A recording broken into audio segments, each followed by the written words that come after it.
Okay, so this is definitely the last segment. We're going into overtime here.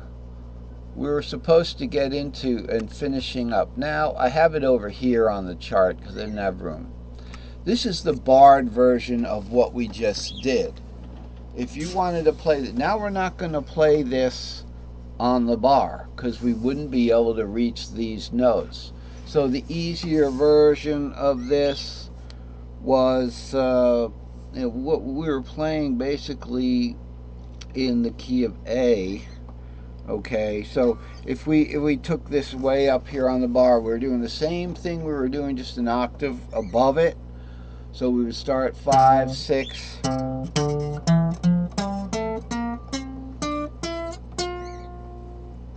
Let's try it one more time.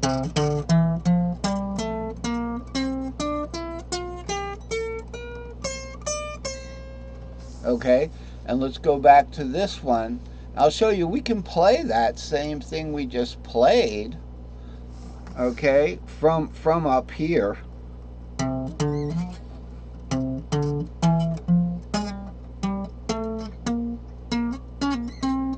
Sorry.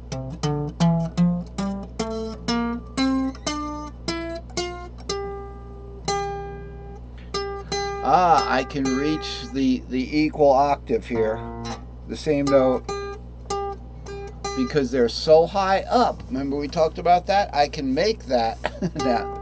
So you can pretty much just play the same note if you want to and just continue on.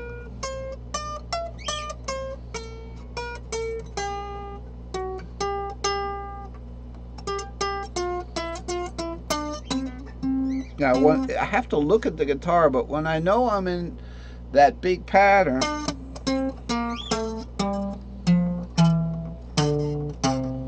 now this pattern goes up one note higher than the other one. Okay, goes up one note higher than the other one. Remember, the other one only went to the sixth because we had more notes on the other side there. Okay, so we have to finish up for today. So again, we've got these charts. You can get a screen save of this stuff. There's one. All right, and then we have. I also have it, available on my Facebook, but I don't have the link for that right now because my page has, some other stuff that most people wouldn't be interested in. This is the chart from the day before. Again, these see these white strings and notes here.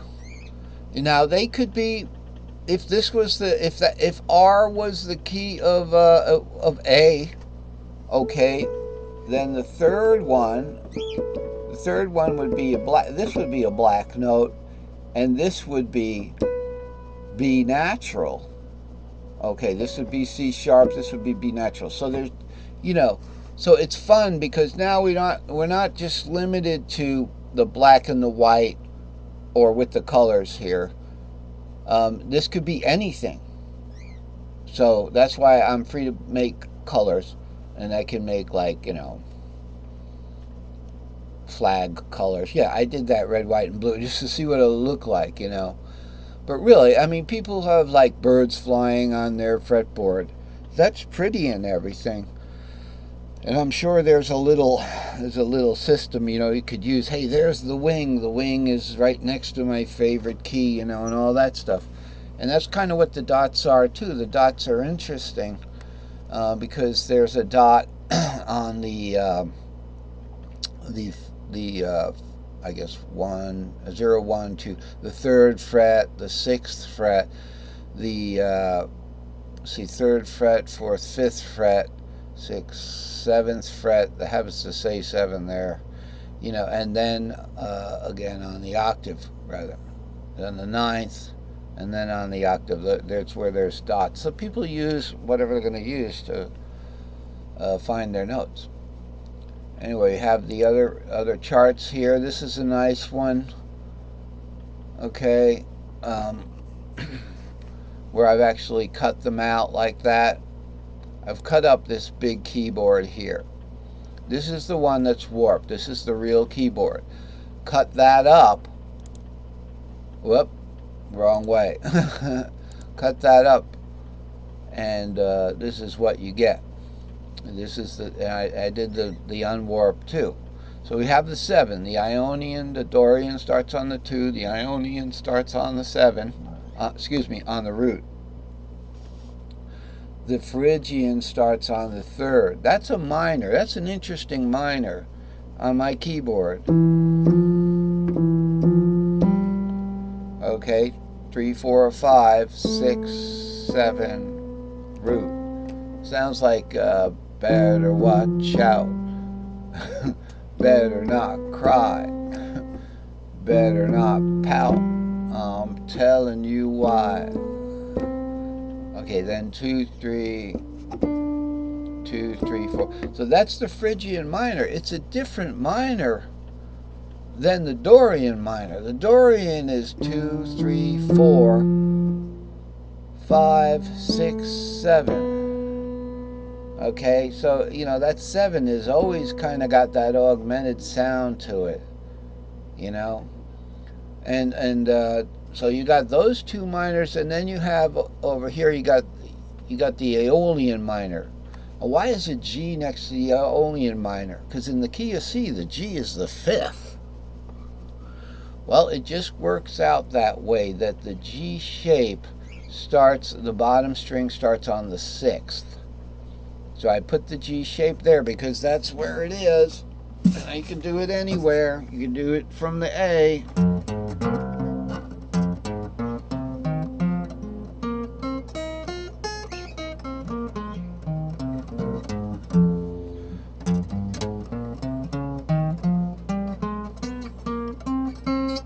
Oh, okay. This longer pattern here, I have to look at the keyboard and learn these patterns and take it a little slower. All right, but I can play the shorter pattern on the G. The problem is that this S3S here, 2, 3, 4, 5, 6, 7, R2, is going to take me below the bar. But that's okay. That's okay. So I just have to look at it that way. So it's 6, 7 R's, the top of an S2L, 6, 7 R. Then we go 2, 3, 4, 5, 6, 7, R2.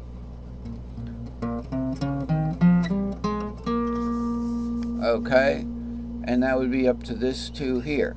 Now then this 7, instead of going to the 3, is going to warp over. So there's a 4th with the warp, right? And it goes where I forgot where we are here.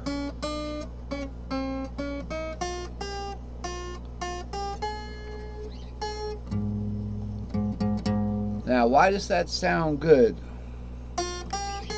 Because A is the 6th minor. The Aeolian is the 6th minor of the relative, so it shares pretty much all the tonalities.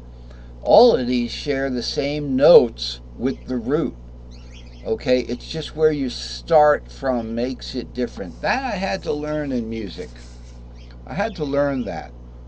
Where you started, I thought, okay, as long as I play that same pattern, so Dorian beat.